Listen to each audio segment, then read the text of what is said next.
Welcome to Tab Briefs, a weekly look at headlines from the world of faith for July 10th, 2020.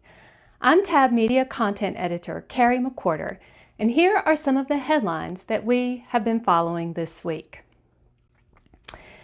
It's not every day that a church is robbed, but it's even less common for the offender to return what they stole with a written apology.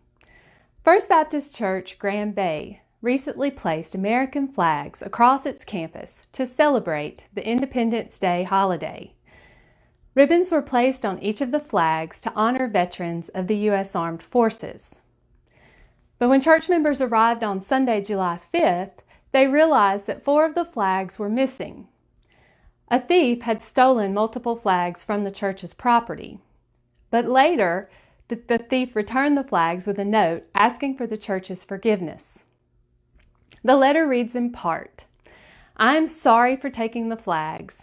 I did not mean any disrespect, though I know it was wrong. I asked for forgiveness as soon as I got them.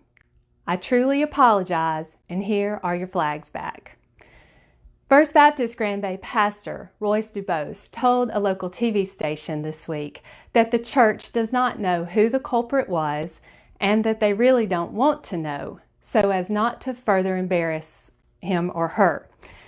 In a July 6 Facebook post on First Baptist Grand Bay's page, the church also said that they accept the unnamed perpetrator's apology and also invite him or her to attend their church. Next up, is a genocide unfolding in Nigeria? According to several religious freedom experts and Nigerian clergy, the answer is yes. In an online conference hosted by the International Advocacy Group in Defense of Christians on June 25th, advocates said they believe Christians are being explicitly targeted in the ongoing violence in Nigeria.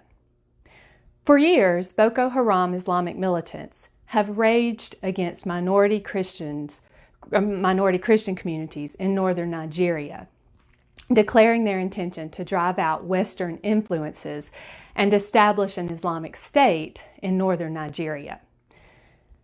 Now, recent brutal attacks on Christian villages in Nigeria's central Middle Belt region have been attributed to Fulani cattle herders and have been explained as the result of conflict over diminishing resources, essentially a land conflict.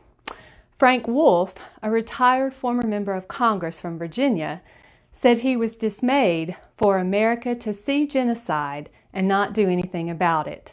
And he said he believes the situation could lead to what has happened in Darfur and Rwanda. Stories out of Nigeria tell of horrific violence against Christians. In early June, 9 women and children in a predominantly Christian village were fatally shot or hacked to death. 7 others were kidnapped. MorningstarNews.org has documented hundreds of deaths in 2020 alone. Just this past January, Christian Solidarity International issued a genocide warning for Nigeria.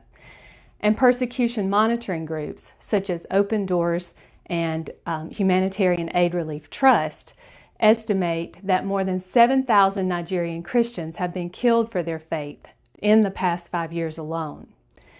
Gregory Stanton, the founding president and chair of Genocide Watch, estimates a much higher number. He says as many as 27,000 Christians in Nigeria have been killed since 2012. The nature of the attacks clearly fit the UN definition of acts of genocide, he said. And Nigeria is number 12 on Open Doors' 2020 World Watch list of places where it is most difficult to be a Christian. And finally this week, the U.S. Supreme Court reaffirmed in 2 7-2 rulings issued July 8th that churches and religious organizations are free to make employment and health insurance decisions based on their convictions. In one ruling, the justices reiterated their support for a ministerial exception that enables churches and other religious bodies to hire and fire based on their beliefs. In the other opinion, the High Court upheld federal rules that protect the rights of employers with religious or moral objections to the Affordable Care Act contraception mandate. That opinion came after a 7-year legal battle by the Little Sisters of the Poor, a Catholic organization that helps people in poverty, to gain an exemption from the requirement. When it issued the controversial rule in 2011, the Obama administration provided an exemption for churches and church auxiliaries, but it did not extend that protection to non-church related nonprofit organizations. The Trump administration issued interim regulations in 2017 and final rules in 2018 to protect employers with religious or moral objections to the contraception rule. But several states, including New Jersey, challenged the interim rules. The decisions round out a summer of Supreme Court cases that were of special interest to faith groups. Those are your TAB briefs for July 10th, 2020. To read more stories from the world of faith-based news and culture, follow TAB Media on all our social media channels, Facebook, Twitter, Instagram, and YouTube. And I'll add those links in the show notes today to make that easy for you.